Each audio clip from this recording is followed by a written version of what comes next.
Hagamos una breve introducción al tema, teoría del arte en la Ilustración y neoclasicismo, movimiento y contexto histórico-cultural. La Ilustración nace en Gran Bretaña, donde algunos de los rasgos fundamentales del movimiento se dieron antes que en otro lugar, pero donde se asentó fue en Francia, donde la admiración por la cultura de las tradiciones inglesas fueron difundidas por Voltaire, produciéndose en este momento su cuerpo ideológico, el enciclopedismo, con sus principales representantes como Montesquieu, Diderot, Rousseau, Buffon, entre otros. Los ideales de este movimiento, tanto en la cultura como en todas sus representaciones, incluyendo el arte, eran el predominio de la razón como pauta de la conducta humana, alto concepto de la utilidad. En este sentido, en el arte no se basó en los detalles decorativos, sino que en hacer las obras funcionales. El nacimiento del neoclasicismo se gestó en dos centros principalmente, París y Roma. Su cuerpo teórico estuvo contenido en la Enciclopedia Francesa de Diderot, orientando el arte en sentido racional, rechazando la superficialidad del rococó y el ilusionismo del barroco. Teoría del arte en la Ilustración. La Ilustración es el movimiento representativo del siglo XVIII, denominado Siglo de las Luces, que provoca una profunda renovación en Europa y somete a una crítica racional de la visión del mundo, la filosofía, la cultura y las creencias religiosas aceptadas hasta el momento. El contexto histórico de este movimiento se desarrolla a finales del siglo XVII y principios del XVIII, un cambio importante en todos los órdenes. Este cambio parte de Inglaterra, promovido sobre todo por la burguesía, y es conocido sobre todo con el nombre de Ilustración. Surge un espíritu crítico y se admiten la razón y la experiencia como las dos únicas vías de conocimiento. Se incrementa el espíritu científico en este siglo, y aparecen científicos y filósofos ingleses importantes como Newton, Locke, Smith y Hobbes. En Francia surge una generación importante de intelectuales como los ya mencionados Voltaire, Rousseau y Montesquieu.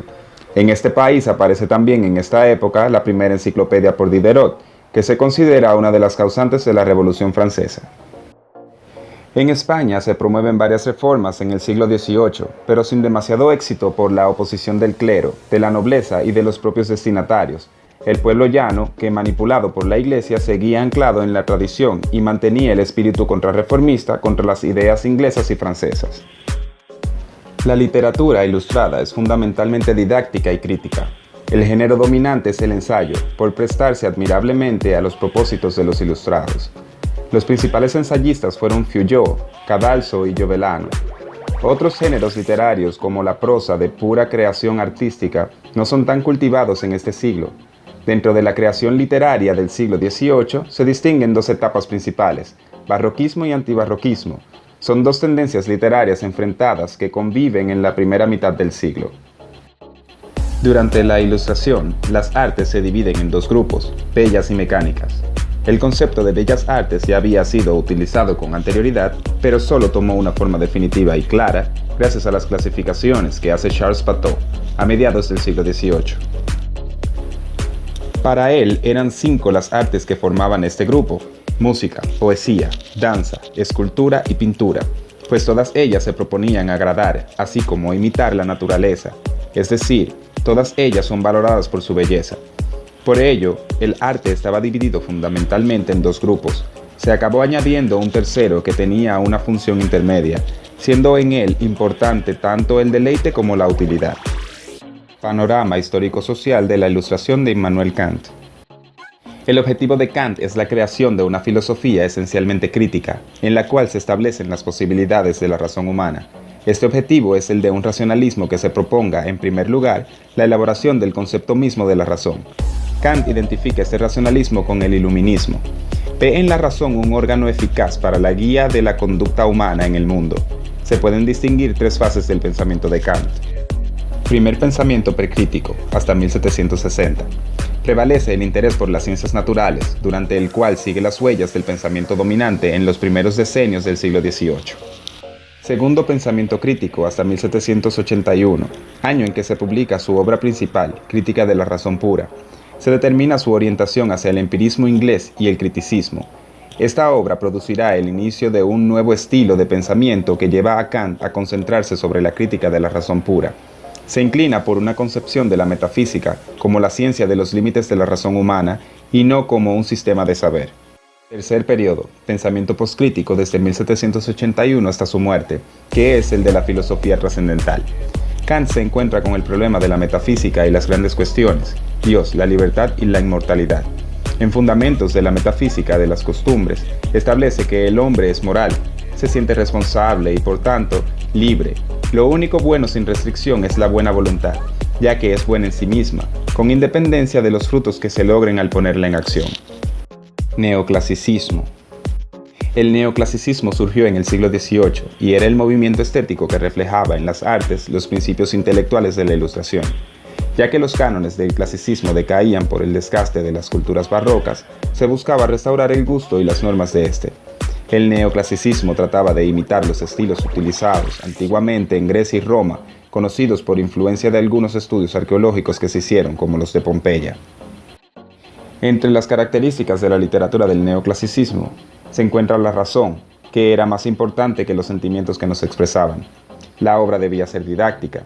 No les gustaba la poesía porque expresaban sentimientos. Por tal motivo, los géneros preferidos eran los ensayos y las fábulas. Se rechazaba lo imaginativo y lo fantástico, ya que se escribía para educar. La literatura del neoclasicismo tiene un carácter crítico, didáctico y moralizador. Pintura neoclásica. Como las demás artes, en la pintura también se busca la mayor sobriedad en la forma y en los fondos, tratando de volver a los ideales clásicos, sencillez y armonía. El principal problema al que se enfrentan los pintores neoclásicos es que no tienen demasiados modelos clásicos, ya que no se conservan pinturas de esa época, por lo que toman obras escultóricas como fuente de inspiración. Predomina la forma o el dibujo sobre el color. Se llega a decir que algunas obras de pinturas neoclásicas son monócromas. El resultado total es que la pintura, además de ser sencilla y sobria, también se presenta fría. Arquitectura. En el neoclasicismo proliferan las construcciones que mejoran la vida humana, como hospitales, bibliotecas, museos, teatros, parques, entre otros, todos pensados en carácter monumental. Se buscan modelos arquitectónicos de validez universal, principalmente imitando los modelos básicos, romanos y griegos. Buscan la funcionalidad más que el ornato o la decoración. Buscan que los elementos decorativos tengan también una función esencialmente práctica, evitando los adornos excesivos e inútiles. Escultura. En este mismo sentido se desarrollaron las teorías de Gotthold Ephraim Lessing, que su libro La Kunte había tratado de fijar una ley estética con carácter universal que pudiera guiar a los artistas en su producción. Sus concepciones sobre la moderación en las expresiones y en el plasmado de los sentimientos fueron de sus principales reglas para el modelo neoclásico. Así, los escultores de finales del siglo XVIII y comienzos del XIX crearán obras en las que prevalecerá una sencillez y una pureza de líneas que los apartará del gusto curvilíneo del barroco. Muchos escultores prefirieron el retrato idealizado, pero al tiempo realista, que captara el sentimiento del retrato, como Jean-Antoine Houdon con su Voltaire anciano, o el bello busto de la emperatriz Josefina de Joseph Chinard. En general, el neoclasicismo buscaba reflejar la belleza y la perfección formal a partir de la vuelta a las raíces clásicas. Estaba inspirado especialmente en las ideas de la Ilustración, que deseaban manifestar los valores eternos y universales.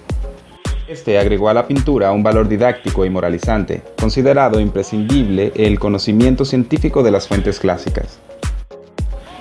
Busca resucitar los modelos del arte antiguo, porque veían en ellos encarnadas las virtudes y así lograr la perfección del mundo. Este nuevo estilo fue llamado verdadero estilo.